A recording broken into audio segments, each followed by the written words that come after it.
नमस्कार दोस्तों, मैं पुष्पराज आप सभी के लिए लेकर आया हूँ अध्यात्म के विभिन्न प्रश्नों के उत्तर, जिसे मैंने नाम दिया है अध्यात्म एक शक्ति। आत्मज्ञान, स्वयं को जानने की कला, ध्यान, मन की शांति का मार्ग, अंतःशक्ति, भीतर छिपी ऊर्जा का जागरण, जीवन सत्य की खोज, सही दिशा की पहचान। तो चलिए बिना विलंब किए इस दिव्य और चेतना जागरण के सफर पर आगे बढ़ते हैं। प्रश्न 1, अध्यात्म क्या है? उत्तर 1, अध्यात्म वो मार्ग है जिसमें व्यक्ति अपने भीतर झांकता है और मन, आत्मा तथा चेतना को समझने का प्रयास करता है। इसके माध्यम से वो जीवन के सत्य और अपने वास्तविक उद्देश्य की खोज करता है। अध्यात्म हमें ये सिखाता है कि शांति बाहर की वस्तुओं में नहीं, बल्कि हमारे भीतर निहित है। ये भी समझाता है कि वास्तविक शक्ति शरीर में नहीं, आत्मा में होती है और सच्चा सुख आत्मज्ञान से प्राप्त होता है। सरल शब्दों में कहा जाए तो आत्मा का अध्ययन ही अध्यात्म है। प्रश्न 2, अध्यात्म की उत्पत्ति कब और कैसे हुई और इसके जनक कौन है? उत्तर 2, अध्यात्म की उत्पत्ति किसी एक निश्चित समय या व्यक्ति से नहीं हुई है। ये मानव चेतना के विकास के साथ धीरे धीरे विकसित हुआ। जब मनुष्य ने केवल बाहरी जीवन से आगे बढ़कर अपने अस्तित्व, जन्म मृत्यु, सुख दुख और जीवन के उद्देश्य पर विचार करना शुरू किया, तभी अध्यात्म का आरंभ माना जाता है। भारत में अध्यात्म की जड़ें अत्यंत प्राचीन हैं। इसका व्यवस्थित स्वरूप वैदिक काल में दिखाई देता है, विशेष रूप से उपनिषदों में, जहां आत्मा, ब्रह्म, कर्म और मोक्ष जैसे विषयों पर गहन चिंतन किया गया। ऋषि मुनियों ने ध्यान, तप और आत्म अनुभूति के माध्यम से इन सत्यताओं को अनुभव किया और समाज के सामने प्रस्तुत किया। अध्यात्म का कोई एक जनक नहीं है, क्योंकि ये किसी व्यक्ति द्वारा बनाया गया सिद्धांत नहीं, बल्कि अनुभूति और आत्मबोध पर आधारित ज्ञान है। वेद व्यास, याज्ञवल्क्य, गौतम बुद्ध, महावीर आदि महान विचारकों और संतों ने अपने अपने काल में अध्यात्म को समझाया और आगे बढ़ाया, लेकिन वे इसके प्रवर्तक नहीं, बल्कि अनुभवी मार्गदर्शक थे। संक्षेप में कहा जाए तो अध्यात्म मानव की आत्म जिज्ञासा से जन्मा है, समय के साथ विकसित हुआ है और इसका मूल आधार आत्म अनुभूति है, न कि कोई एक व्यक्ति। प्रश्न 3, अध्यात्म की आवश्यकता क्यों होती है? उत्तर 3, अध्यात्म की आवश्यकता इसलिए होती है क्योंकि ये मनुष्य को जीवन की वास्तविक दिशा दिखाता है। भौतिक सुविधाएं सुख तो देती हैं, लेकिन स्थायी शांति नहीं दे पाती। जब व्यक्ति तनाव, भय, असंतोष और जीवन के अर्थ को लेकर उलझन में होता है, तब अध्यात्म उसे संतुलन और स्पष्टता प्रदान करता है। अध्यात्म मन को शांत करता है, विचारों को सकारात्मक बनाता है और व्यक्ति को स्वयं से जोड़ता है। ये हमें सही गलत की पहचान कराता है, धैर्य और सहनशीलता सिखाता है तथा जीवन की कठिन परिस्थितियों में भी स्थिर बने रहने की शक्ति देता है। संक्षेप में, अध्यात्म के बिना जीवन केवल बाहरी उपलब्धियों तक सीमित रह जाता है, जबकि अध्यात्म जीवन को गहराई, अर्थ और वास्तविक आनंद प्रदान करता है। प्रश्न 4, क्या अध्यात्म और धर्म एक ही चीज है? उत्तर 4, अध्यात्म और धर्म आपस में जुड़े हुए अवश्य हैं, लेकिन दोनों एक ही चीज नहीं है। धर्म मुख्य रूप से नियमों, परंपराओं, आचार विचार, पूजा पद्धतियों और सामाजिक व्यवस्थाओं से संबंधित है, जो मनुष्यों द्वारा बनाए गए हैं।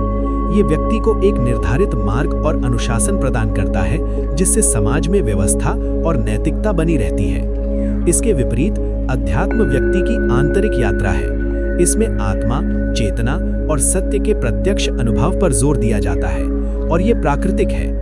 अध्यात्म प्रश्न पूछने, आत्मचिंतन करने और भीतर की सच्चाई को जानने की प्रक्रिया है, जो किसी एक पंथ, नियम या बाहरी क्रिया तक सीमित नहीं होती। धर्म बाहरी आचरण को शुद्ध करता है, जबकि अध्यात्म भीतर की चेतना को जागृत करता है। धर्म हमें मार्ग दिखाता है और अध्यात्म उस मार्ग पर अनुभव कराते हुए सत्य तक ले जाता है। संक्षेप में कहा जाए तो धर्म साधन है और अध्यात्म साध्य। धर्म बिना अध्यात्म रूखा हो सकता है और अध्यात्म बिना धर्म दिशाहीन। इसलिए दोनों का संतुलन जीवन को पूर्ण बनाता है। नोट: मानवीय मूल्यों की रक्षा करना धर्म है। ये किसी एक व्यक्ति, समुदाय और पंथ तक सीमित नहीं है। प्रश्न 5, क्या अध्यात्म केवल सन्यासियों के लिए है?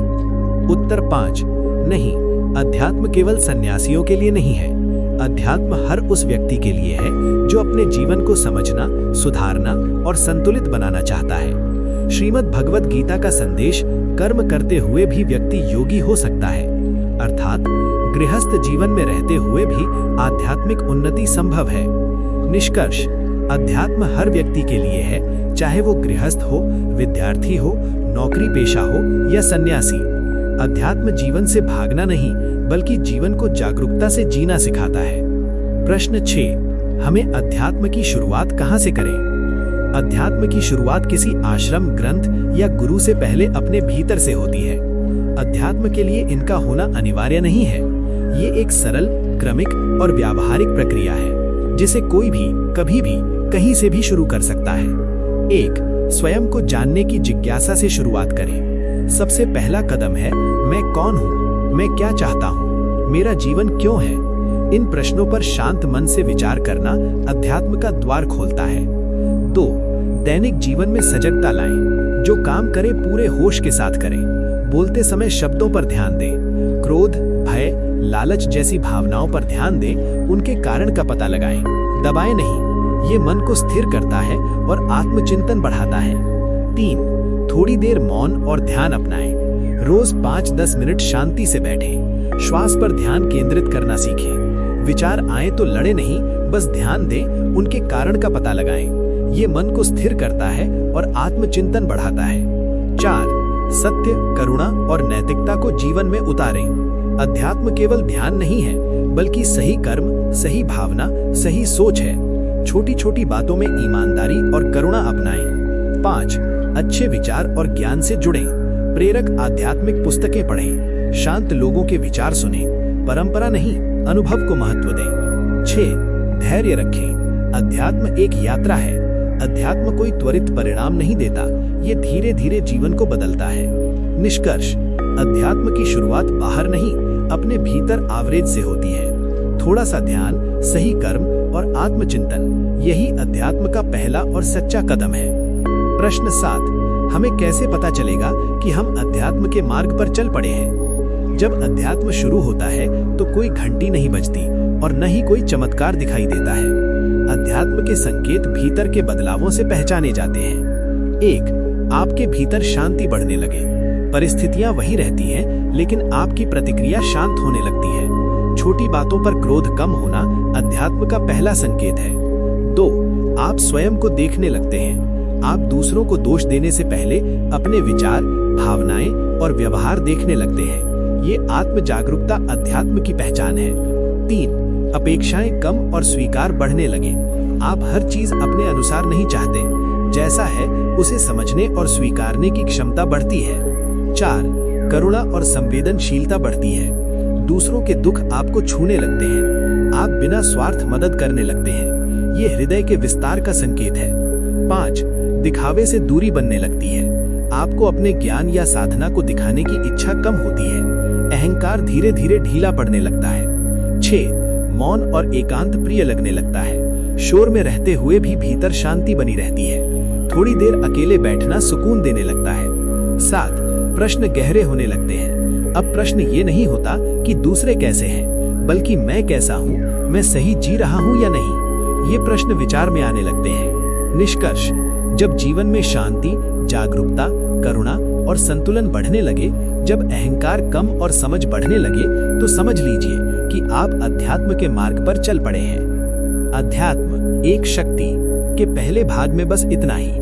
मिलते हैं इसके दूसरे भाग में। Please like, share, subscribe. आपका एक सपोर्ट हमें और बेहतर कंटेंट लाने की प्रेरणा देता है।